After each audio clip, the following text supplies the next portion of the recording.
একটু ওয়েট করো, এখনই আমি তোমাকে সুস্থ করে দিতেছি। থু, বেটা, যে কোনো সাপে কামড়ালে এভাবে বিষ চুষে বাঁচানো যা। বাবা, আপনি তো অনেক বড় সাপুরে। আমি এখানে ইচ্ছাধারী নাগিনের গন্ধ পাচ্ছি, আসো তোমরা আমার সাথে।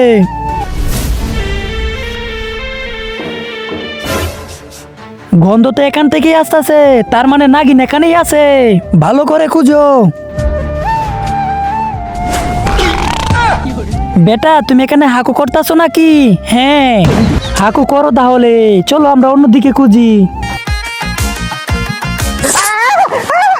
বাঁচাও, বাঁচাও আমাকে বাবা, বাঁচাও।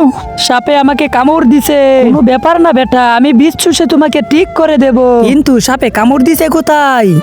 যদি শয়তানকে ভালোবেসে থাকো তাহলে কিছুই করতে হবে না। যদি আল্লাহকে ভালোবেসে থাকো তাহলে ভিডিওতে লাইক দিয়ে চ্যানেলটা সাবস্ক্রাইব করে দাও আর কমেন্টে আই লাভ আল্লাহ লিখে যাও। বাবা আমার পিছনে, আমি এখন যাই। বাবা কোথায় যাচ্ছেন? একটু চুষেন না বাবা, একটু চুষেন না প্লিজ, চুষেন।